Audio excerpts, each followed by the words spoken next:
Phone tapping కేసులో కీలక పరిణామం చోటు చేసుకుంది. ఎమ్మెల్సీ నవీన్ రావు తండ్రి కొండలరావుతో పాటు ఎమ్మెల్యే మాధవరం కృష్ణారావు కొడుకు సందీప్ రావుకు నోటీసులు ఇచ్చింది.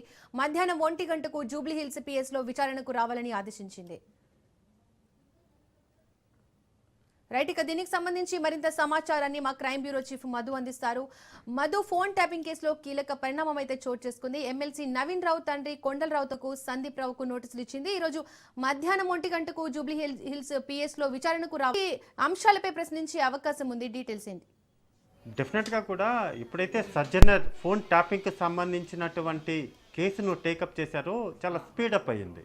మొత్తం ఫోన్ ట్యాపింగ్లో ఎవరెవరి ఇన్వాల్వ్మెంట్ ఉంది అనే దానికి సంబంధించి విచారణ అంతా కూడా వేగవంతం అయినప్పటికీ కానీ ఇందులో ఇన్వాల్వ్మెంట్ ఉన్నటువంటి పొలిటికల్ పార్టీలకు సంబంధించినటువంటి నాయకులు ఎవరైతే ఉన్నారో వారి పేర్లు ఇప్పుడు చాలా కీలకం. సో అలా పొలిటికల్ పార్టీలకు సంబంధించినటువంటి పలానా పేరు వచ్చింది, లేకపోతే ఆ పేరు వినిపించింది, ఈ పేరు వినిపించింది అంటూ కూడా ప్రచారం అయితే జరగాల్సిన దానికంటే ఎక్కువగానే జరిగింది. అంటే బీఆర్ఎస్ పార్టీకి సంబంధించినటువంటి పేర్లన్నీ కూడా కీలకమైనటువంటి ముఖ్యమైనటువంటి నాయకుల పేర్లన్నీ కూడా ఒక్కొక్కటి వినిపించాయి.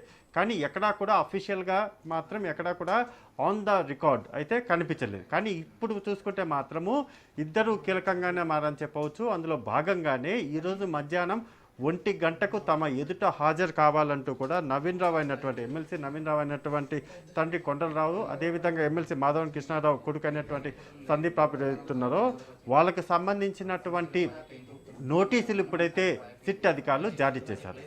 ఖచ్చితంగా ఇది కీలక పరిణామమే. అంటే ఫోన్ ట్యాపింగ్ వ్యవహారంలో ఇది చాలా కీలకమైనటువంటి పరిణామంగానే మనం చూడాలి. ఎందుకు అనుకుంటే మాత్రము కొండలరావు కావచ్చు, కొండలరావు అనేది సంబంధించినటువంటి వ్యవహారంలో ఎమ్మెల్యే కొడుకు ఇవ్వడము, ఎమ్మెల్సీ తండ్రికి ఇవ్వడం, ఇదంతా కూడా అంటే వీళ్ళకేంటి సంబంధం అనేది ఇప్పుడు చాలా కీలకం. అంటే వీళ్ళ ఇన్వాల్వ్మెంట్ ఏ స్థాయిలో ఉంది, వీళ్ళు ఎందుకని ఈ ఫోన్ ట్యాపింగ్ వ్యవహారంలో సిట్ వీళ్ళకు నోటీసులు ఇవ్వాల్సి వచ్చింది అనేది ఒకసారి చూసుకుంటే మాత్రము ఖచ్చితంగా కూడా వీళ్ళతో పాటు ఇంకా ఎవరైనా ఉన్నారా అంటే ఫోన్ ట్యాపింగ్ వ్యవహారంలో ఇప్పుడు ఉన్నటువంటి వీళ్ళిద్దరి పేర్లు ఎప్పుడైతే తెర మీదకి వచ్చాయో, నవీన్ రావు కావచ్చు, కొండలరావు కావచ్చు, వీళ్ళిద్దరి పేర్లు ఎప్పుడైతే తెర మీదకి వచ్చాయో యూటర్న్ ఏదైనా జరగబోతుందా, అంటే కేసు అంతా కూడా కీలకమైనటువంటి టర్న్ ఏదైనా తీసుకోబోతుందా అనేది చూడాల్సినటువంటి విషయం.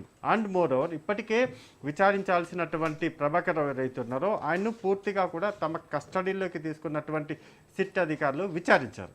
అలా